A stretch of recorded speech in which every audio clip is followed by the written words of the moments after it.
So we found a really cool thing out here in Lost and Found Lake. This is the exoskeleton of a dragonfly nymph. So not everyone realizes this, but our dragonflies actually start their lives off in the water, and they will spend, but depending on the species, anywhere between 1 and 5 years living as a larva in the water before they emerge as an adult. And even though this one isn't actually the larva, this is the exoskeleton after the adult has emerged, and we'll come back to that in a second.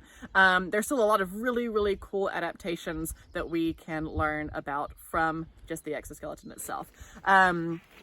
So the first thing that I want to point out, since we talked about this being the exoskeleton and this being something that the adult dragonfly has emerged from, we can see very easily where that adult dragonfly emerged. So when they are going through their final stage of metamorphosis, and they go through something called incomplete metamorphosis, which means that they don't go into a cocoon or a chrysalis and completely undergo that massive change. They are going to kind of change within this exoskeleton, and they will molt that exoskeleton several times throughout their lifetime before they emerge as an adult.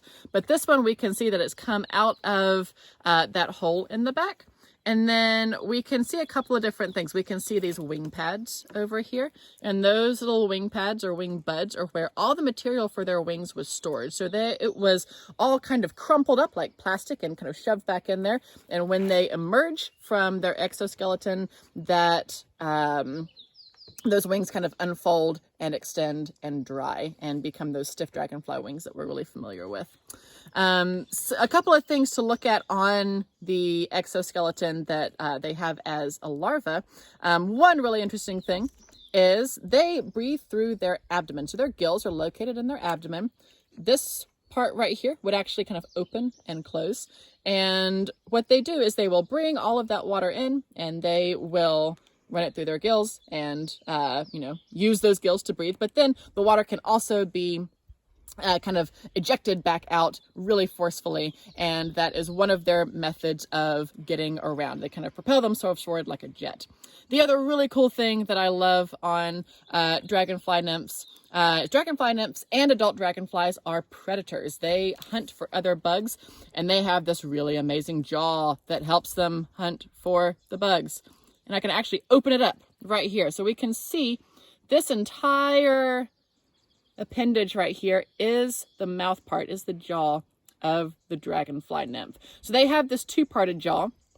It's a double hinge jaw, which means that what they do is they can open it, and then instead of just kind of opening and closing like a regular mouth would, they can open their mouth, they can jet the jaw forward and grab things with those kind of pinchers on the end, and then they can bring them back in and eat them. Dragonfly nymphs can eat things as big as minnows. They are incredible predators and eat a lot of different things in the pond ecosystem.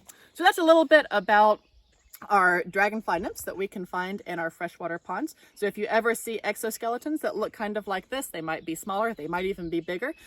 You know exactly what animal has come from it and a little bit about how they live in the pond ecosystem.